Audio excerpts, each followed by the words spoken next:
¿Qué tal? Bienvenidos al canal Aprende con Oscar Valdez. En esta ocasión te mostraremos cómo encontrar la transformada de Laplace de una función periódica a partir de una gráfica. Y bueno, en este momento tenemos que observar primero el periodo. El periodo es ese intervalo de t, ¿sí?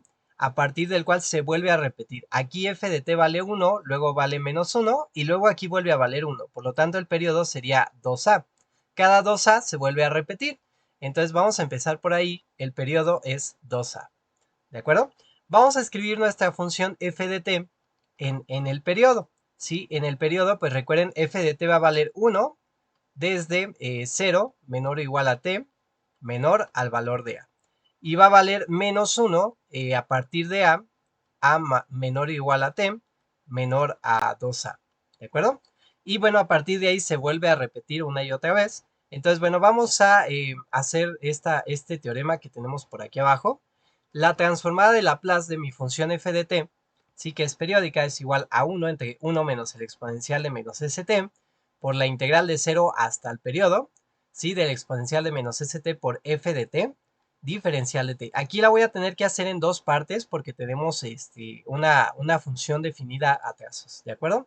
Entonces me va a quedar la transformada de Laplace de la función f de t, ¿sí? Va a ser igual a 1 entre 1 menos el exponencial de menos s por t mayúscula, pero t mayúscula es el periodo que vale 2a, entonces sería menos 2a por s, ¿sí? Por la integral desde 0 hasta el periodo, que es 2a, por el exponencial de menos st, ¿sí? Y bueno, de hecho, perdón, no es hasta a, no es hasta 2a, es desde 0 hasta a, la voy a separar en dos partes, ¿sí? Desde 0 hasta a del exponencial de menos st, por la función f de t válida desde 0 hasta a, que valdría 1, entonces sería aquí por 1, ¿sí? Más la integral desde a hasta 2a del exponencial de menos st por menos 1, en este caso, diferencial de t. ¿Sí? Aquí también me faltó el diferencial de t. Y bueno, tuve que partirla en dos porque a partir de este se vuelve a repetir, ¿no? Tenemos dos intervalos, es una función definida a trazos, de 0 a y luego de a 2a tiene otro valor. Entonces, bueno, vamos a calcular esas integrales, que son realmente, creo yo, muy sencillas. La integral de f de t, pues sería f mayúscula de t, por aquí se me movió un poquito, sería f mayúscula de s, perdón, la transformada de f de t sería f mayúscula de s, y sería 1 entre 1 menos el exponencial de menos 2as, ¿sí? Por estas integrales, que sería la integral de 0 a del exponencial de menos st, diferencial de t, más la integral desde a hasta 2a, de menos, de hecho, permítanme sacar de esta expresión un menos, el exponencial de menos st, diferencial de t. Es la misma integral, solamente cambian los límites de integración, ¿de acuerdo? Y tiene aquí un signo menos, entonces nada más tengan cuidado. La integral del exponencial de menos st diferencial de t de manera indefinida, pues sería menos 1 entre s por el exponencial de menos st más una constante. Entonces, bueno, vamos a aplicar eso aquí abajo. Me va a quedar la función f mayúscula de s igual a 1 entre 1 menos el exponencial de menos 2a por s, ¿sí? Por esta integral que sería el menos 1 entre s por el exponencial de menos st evaluado desde 0 hasta a, menos, otra vez, menos 1 entre s, ¿sí? Por el exponencial de menos st evaluado desde a hasta 2a. Y bueno, pues ya tendría yo aquí mi expresión, ¿no? En este momento. Y bueno, vamos a continuar con esta expresión. Me quedaría f de s igual a 1 sobre 1 menos el exponencial de menos 2a por s, ¿sí? Me quedaría menos 1 sobre s por el exponencial de menos a por t, ¿sí? Menos, en este caso, perdón, a por s, más 1 sobre s por el exponencial de 0, ¿no? Menos por menos es más, me quedaría más el exponencial de más, perdón, 1 sobre s, el exponencial de menos 2a por s, menos 1 sobre s por el exponencial de, en este caso, menos a por s. ¿De acuerdo? Entonces, bueno, vamos a sumar estas dos. Esta con esta se pueden sumar. Estas no las puedo sumar, pero recuerden que el exponencial de 0 pues es un 1.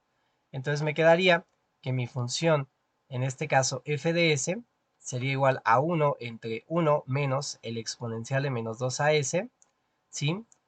En este caso, voy a poner lo que es positivo primero, 1 sobre s, más 1 sobre s por el exponencial de menos 2as, menos 2 sobre s por el exponencial de menos as, ¿sí? Y bueno, pues ya tendríamos aquí esta expresión. Y vamos a hacer este quebrado que está en el corchete. F mayúscula de s sería igual a 1 entre 1 menos el exponencial de menos 2as. ¿Sí? El quebrado, el mínimo común pues sería s. Me quedaría 1 más el exponencial de menos 2as menos 2 por el exponencial de as, ¿no? Y bueno, pues aquí estaría esta parte, entonces podríamos decir que f de s es igual a 1 más el exponencial de menos 2as, menos, en este caso, 2 por el exponencial de as, de menos as, ¿sí? Entre s por 1 menos el exponencial de menos 2as, ¿sí? Y bueno, yo lo dejaría de esa manera. En el libro, pues viene otra respuesta. Pero podemos llegar a ella, solo hay que factorizar, aunque a veces es medio complicado porque tienen los exponenciales. Bueno, no complicado, sino a veces no lo alcanzamos a visualizar. Pero en la parte de arriba tengo un trinomio cuadrado perfecto, aunque no lo parezca, lo voy a reacomodar, ¿sí? Más el exponencial de menos 2as. Entre s por 1 menos el exponencial de menos 2 as. De hecho, este de abajo es una diferencia de cuadrados, aunque no lo parezca. Sería 1 más el exponencial de menos as por 1 menos el exponencial de menos as, ¿sí? Y bueno, el de arriba quedamos que es un trinomio cuadrado perfecto. Me va a quedar lo siguiente, sería 1 menos el exponencial de menos as al cuadrado sobre s por 1 más el exponencial de menos as por 1 menos el exponencial de menos as. Y bueno, ya lo que me quedaría sería lo siguiente, se cancela uno de estos con uno de estos y me queda que la función f de s es igual a 1 menos el exponencial de menos as sobre s por 1 más el exponencial de menos as. Y esta exactamente es la respuesta del libro. Por ahí, bueno, yo iba a dejar esta de arriba, pero sí alcancé a notar ya de último momento, pues, que se puede factorizar el de abajo, el de arriba, perdón, como un trinomio cuadrado perfecto, y el de abajo como una diferencia de cuadrados. Entonces, mucho cuidado con ese apartado final. Hay que verificar siempre si puedo factorizar o no. Y bueno, con esto estaríamos terminando en esta ocasión. Esperamos que te haya sido de utilidad. Recuerda, ayúdanos a crecer, dale like al video, suscríbete al canal si no estás suscrito y comparte nuestros videos con tus amigos, compañeros y familiares a los cuales pueda ser de utilidad. Y no olvides que aquí en el canal Aprende con Oscar Valdés, el límite lo pones tú. Hasta la próxima.